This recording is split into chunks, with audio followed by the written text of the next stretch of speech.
qui m'a vraiment poussée quand j'étais jeune, c'est de rencontrer justement les skateboarders, puis c'est un regroupement de filles qui a été créé en 2002 à Montréal. Moi, je les ai rencontrées en 2006, puis c'est à partir de là où j'ai vraiment commencé à triper sur le skate. Puis, comme ça a été aussi important dans mon parcours, ben, je me dis, maintenant que ça n'existe plus vraiment, je me dis, je peux passer le flambeau à d'autres filles. Ce que j'ai commencé à faire, dans le fond, c'est créer des événements que j'ai appelés les All Girls Skate Day. Puis je le faisais 1 à 2 fois par année avant, mais c'était littéralement, je faisais juste apporter des skates et des casques dans un skatepark extérieur. Il n'y avait rien de planifié vraiment. Puis la première fois que j'ai fait ça, j'ai juste fait un événement sur Facebook. J'ai dit initiation gratuite pour les filles, puis j'ai eu à peu près 200 personnes. Ouais. Puis là, j'avais 15 skates. Puis j'étais comme Parce que je sais, puis il y avait les médias et tout, puis là, j'étais comme OK, on recommence. L'année d'après, je l'ai fait un peu mieux. Là, j'avais des bénévoles, les filles d'un regroupement qui s'appelle Les Vagabondes, qui est en fait littéralement comme si quelqu'un veut participer dans sa ville, c'est tellement facile. C'est un groupe Facebook où tout le monde peut accéder.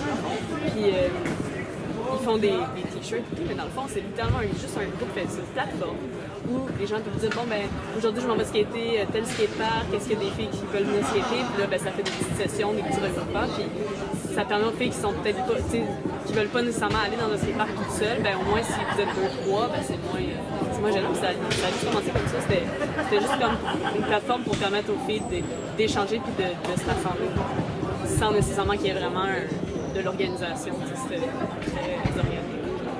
Tandis que moi, ce que je fais, moi je l'ai créé, je fais comme, OK, tel jour, on fait de l'initiation, puis l'initiation, ça marche vraiment bien aussi, parce que moi, mon objectif en faisant de l'initiation, c'est de créer une bonne première expérience pour une fille, parce que moi, ce que j'entends trop souvent, surtout les filles, les gars, ça les affecte peut-être moins, mais les filles, c'est « Ah, toi, tu fais du skate? Ah, moi, j'ai essayé une fois, je suis tombée, j'en ai plus jamais fait. » Combien de filles disent ça? Ça n'a pas d'allure. Fait que moi, dans le fond, ce que j'essaie de faire, c'est de donner, mettons, en 5 minutes, OK, comment tu places tes pieds, tu montes, donne une poussée, tiens mon bras, donne une poussée, tiens pas mon bras, hey, t'es capable. Là, la fille, OK. Donc là, à partir de là, au moins, t'es embarqué sur le skate, t'as réussi à pousser sans tomber. C'est déjà, ça te donne envie d'aller plus loin que si tu mets le pied dessus, ça fait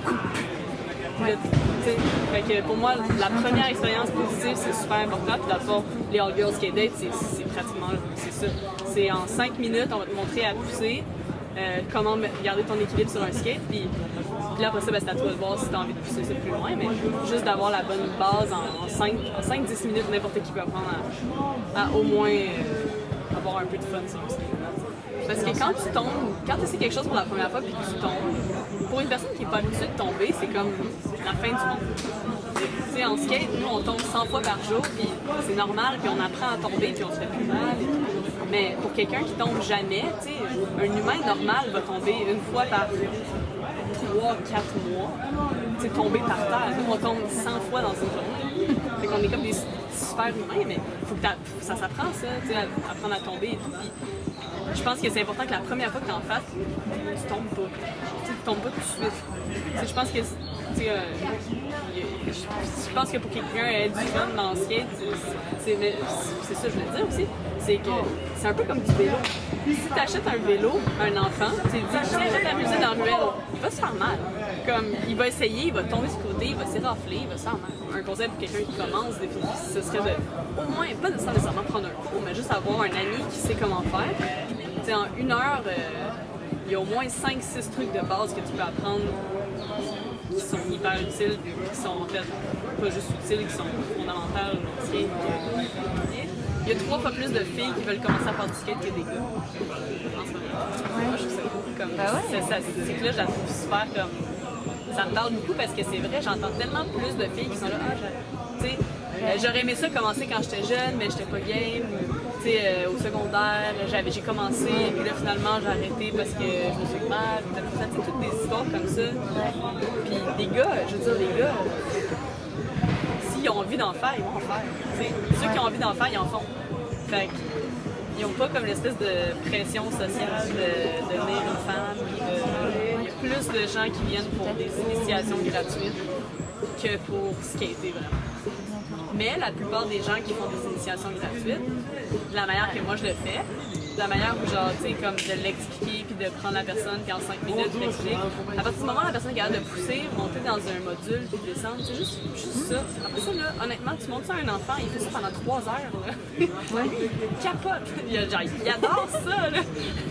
Fait que tu lui montres ça, puis là, ben après, tu peux aller voir un autre jeune, puis tu lui montres la même chose, tu lui montres la même chose. Après, en 20 minutes, t'as 20 jeunes qui sont alignés dans un colophane qui vont se monter. Non, mais c'est juste. Puis là, ben, ils adorent ça. Puis là, quand ils tombent, là, tu leur dis hey, yeah! Tu sais, tu l'avais presque. Puis là, j'ai le droit de tomber. OK. Tu sais, parce que c'est ça aussi, c'est que les enfants maintenant, ils courent dans le sable, ils tombent, puis les parents, wow, t'es-tu correct? Ouais. Est-ce que t'es correct? Tu t'es blessé? C'est la pire chose à faire à un enfant après, à chaque fois qu'il tombe. Mais non, c'est ça. Tu sais, des protèges-poignets. Est-ce que tu mets des protèges-poignets pour aller faire du vélo? Non. À bas, les protèges-poignets.